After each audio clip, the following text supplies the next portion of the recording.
What regards the pitching process as itself, firstly, we as jury members arrived at the venue.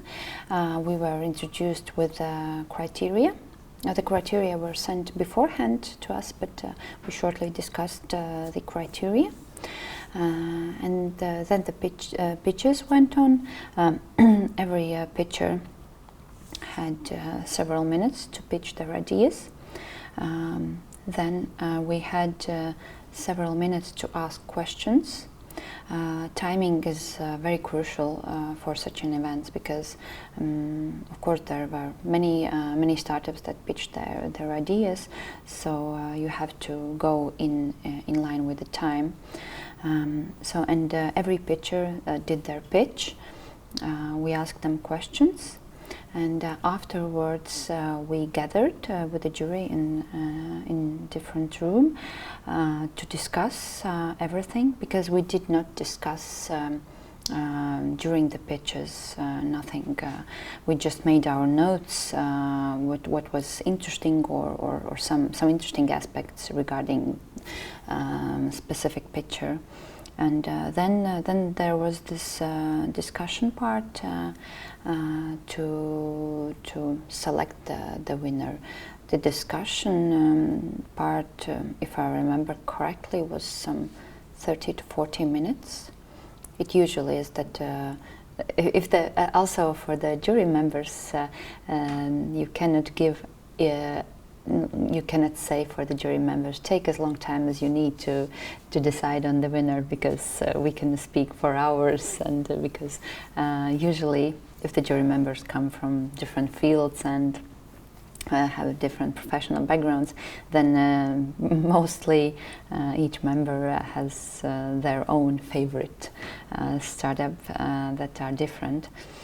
So you have to also give definite time for the jury. I think for half an hour or 40 minutes, maximum 1 hour probably.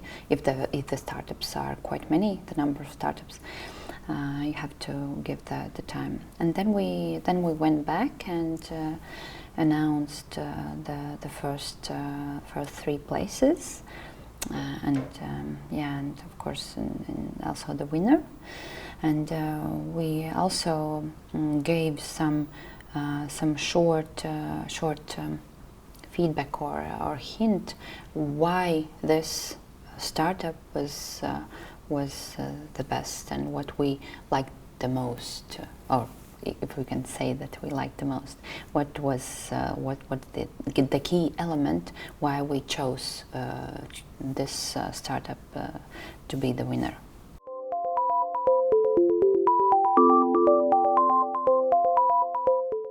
When the pitches have ended and the jury has to decide on the winner, there's always many discussions, and the process is very interesting but hard, because the jury members usually have, due to the fact that they have different professional background, and they come, as in this case, they came from different countries also. So it was quite hard to decide on the winner, and if we all, I don't remember whether we had contradictional aspects or thoughts, but we usually, I have also done this in other jury discussions, that we pick our top 3, and then we, as a jury members, pitch our top 3. Why I think that my top 3 must be the top 3 for the whole competition. So if we could say that we pitch our favorites, our favorite startups. Yeah, so the process is very interesting. Of course, you can put you can also not discuss with others and put your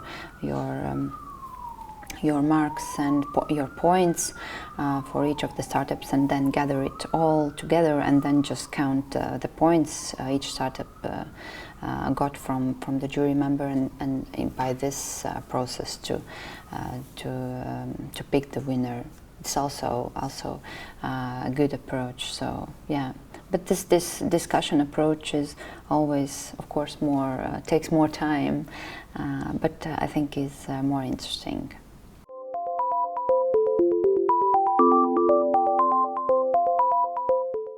When I participated in this jury, that was the competition was international and the jury members were international. I didn't see very many differences regarding the jury work or how we evaluated the ideas, the startups. But I think what was different was that also the startups came from very different countries and had different ideas. That's the thing that was different, and it was harder to decide on the winner due to the fact that they came from very different countries, and their perspectives were very different from each other. Because we as jury members, of course, we have different backgrounds, but still we are humans, and we all have some comments. So I didn't feel that it was more easily or more harder to work with my colleagues in the jury due to the fact that they were from international, from different countries. That it was in international level.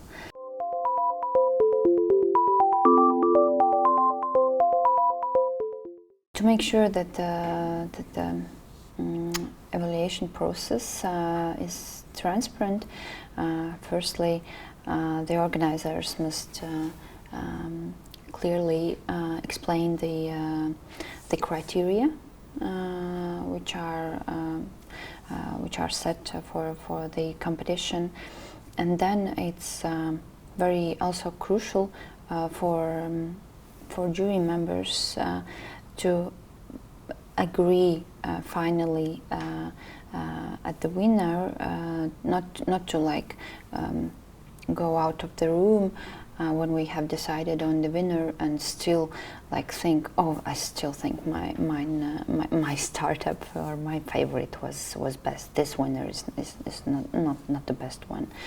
So to somehow through this negotiation process to convince others that this winner is really the best, and because it's important for jury members to also feel that the evaluation process was transparent. And then when you announce the winner, then whether the member of the jury or some representative from the organizers must shortly explain which aspect or why the winner is the winner, so that everyone else also understands why this startup was picked to be the winner, to become the winner.